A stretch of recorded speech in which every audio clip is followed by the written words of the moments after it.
Doctor Rakesh, आज आपके ही हवाले से एक आपने भेजा था हम लोगों को व्हाट्सएप पे, जिसमें मैं उसको इसलिए बोल दे रहा हूं क्योंकि जिसमें आपने भारतीय जनता पार्टी का जो उनका विधान है, जो उनका वो आपने भेजा था, कॉन्स्टिट्यूशन जो उनका है, और उसमें आपने अंडरलाइन करके कहा था कि उनके विधान में सोशलिज्म और सेकुलरिज्म की बात है, और उसको ये जो कमिटमेंट उसको अब जो नीचे ला रहे हैं सर्वधर्म और उसकी बात अब ये चेंज करना चाह रहे हैं। शिवराज सिंह चौहान कल कह रहे हैं कि सर्वधर्म संभाव की बात होगी धर्मनिरपेक्ष की जगह, और वसुधैव कुटुंबकम की बात होगी समाजवाद की जगह।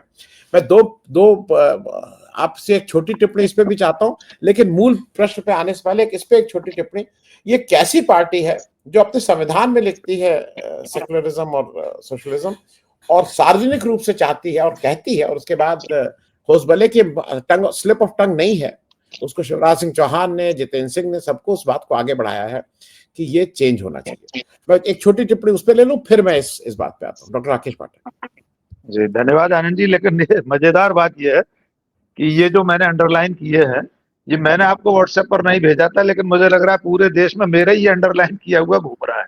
अभी मैंने देखा कि सुप्रिया श्रीनेत ने भी उसी को ट्वीट किया है। आपको किसी ग्रुप में मिला होगा, मैंने नहीं भेजा, लेकिन वो बहुत वायरल हो गया है। मैंने ट्वीट किया, फेसबुक पर पोस्ट किया था। ये जो अंडरलाइन सेक्युलरिज्म, डेमोक्रेसी, गांधीवाद, ये मेरे ही हाथ का किया हुआ है। खैर, ये ज्यादा महत्वपूर्ण मुद्दा है आनंद जी। आज हिमंता विश्व शर्मा ने भी यही बात दोहरा दी है, लेकिन थोड़ा सा 1 मिनट का समय दे दीजिए, क्योंकि ये मुद्दा बेहद महत्वपूर्ण है। असल में राष्ट्रीय स्वयंसेवक संघ इस संविधान की शुरू से विरोधी रहा, संस्था जो है वो विरोधी रही है। उसकी विचारधारा इस संविधान को कभी स्वीकार नहीं कर सकी। जब संविधान बन रहा था तब गुरु गोलवलकर इसके खिलाफ लिख रहे थे। वे कह रहे थे इसमें ऐसा कुछ नहीं है जो हमारा अपना सा लगे। ऑर्गेनाइजर ने 1949 में आलेख लिखा कि इस देश के लोग कभी संविधान को स्वीकार नहीं करेंगे, तिरंगे को स्वीकार नहीं करेंगे। तिरंगा अपशकुनी है, 3 रंग अपशकुन होते हैं, भगवा के सिवा कुछ स्वीकार नहीं होगा। ये तो हुई आजादी के बाद की, तत्काल बाद की बात। लेकिन आनंद जी, ये लोग लगातार 90 के दशक से अगर हम माने तो खुलकर इसके खिलाफ बोल रहे हैं। 6 दिसंबर 1992 को बाबरी मस्जिद का ध्वंस हुआ। 1 जनवरी 1993 को राष्ट्रीय स्वयंसेवक संघ ने एक श्वेत पत्र जारी किया था। उसमें लिखा था कि भारत का संविधान हिंदू विरोधी है।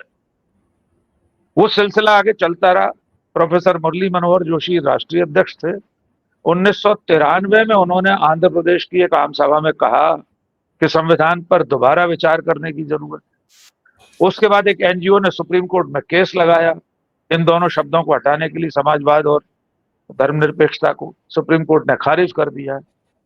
केजे अल्फोंस संसद में प्राइवेट मेंबर बिल लेकर आते हैं इन शब्दों को हटाने के लिए, प्रस्ताव गिर गया। प्रोफेसर राकेश सिन्हा इन्हीं शब्दों को हटाने के लिए प्रस्ताव लाते हैं, प्राइवेट मेंबर बिल, प्रस्ताव खारिज हो जाता है। प्रोफेसर सुब्रमण्यम स्वामी भारतीय जनता पार्टी के नेता और अपने साथियों के साथ सुप्रीम कोर्ट में पिटीशन लगाते हैं सेक्युलरिज्म और धर्मनिरपेक्षता, इस समाजवादी शब्द हटाने के लिए। सुप्रीम कोर्ट कहता है कि ये जो समाजवाद शब्द है, इसका वामपंथी साम्यवाद शब्द से, कम्युनिस्टों से कोई लेना देना नहीं है। ये संविधान की मूल प्रस्तावना का हिस्सा है, ये नहीं हटाया जा सकता। 42वें संविधान संशोधन जिसके जरिए ये शब्द आए थे, उसके खिलाफ सुप्रीम कोर्ट दसियों बार कह चुका है कि 42वां संविधान संशोधन संवैधानिक है, उसे हटाया नहीं जा सकता, वापस नहीं किया जा सकता। और अब वो अच्छी सी बात कि दत्तात्रेय होसबोले अगर कह रहे हैं तो आप समझ लीजिए बहुत गंभीर तैयारी। दत्तात्रेय होसबोले कोई प्रातःकालीन शाखा में जाने वाले सामान्य स्वयंसेवक नहीं है, वे भविष्य के सरसंघ चालक हैं। इस वक्त नंबर 2 हैं।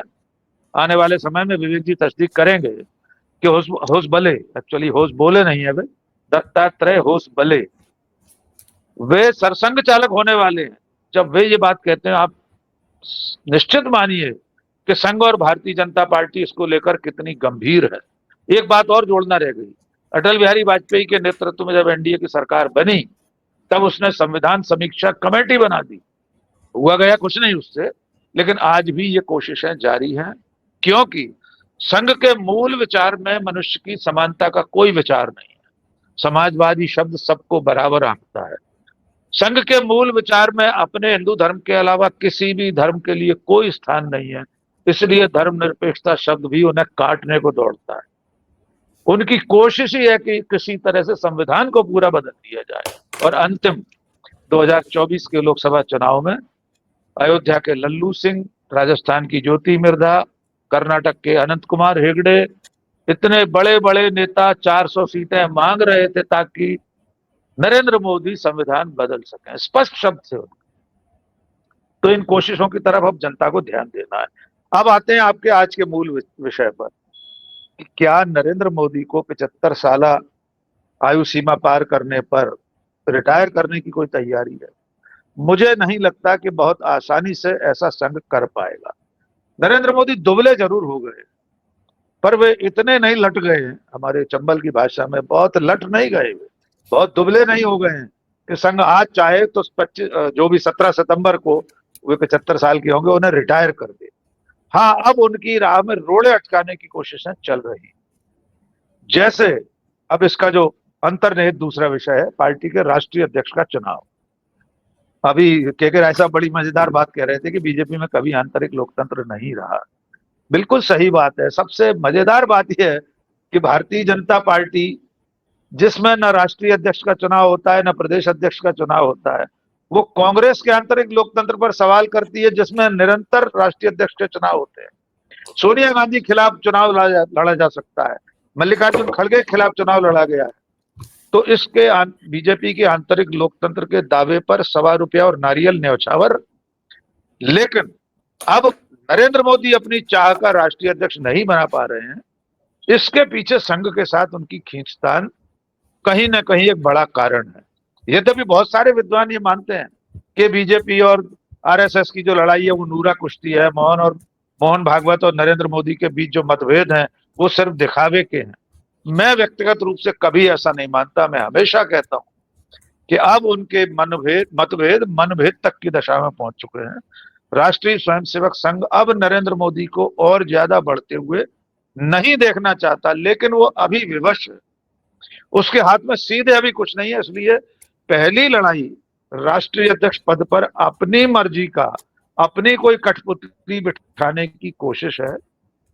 इसी के चलते बीजेपी को यह संदेश 1 महीने पहले दिया है संघ ने कि अब भारतीय जनता पार्टी के संगठन महामंत्री के लिए संघ अपने स्वयंसेवकों को डेपुटेशन पर नहीं भेज देगा। हम जानते हैं संभागीय जिला इकाइयों से लेकर राष्ट्रीय इकाई तक जो बीजेपी का संगठन महामंत्री होता है वो संघ की तरफ से आता है। संघ जब चाहे उसे वापस बुला लेता है।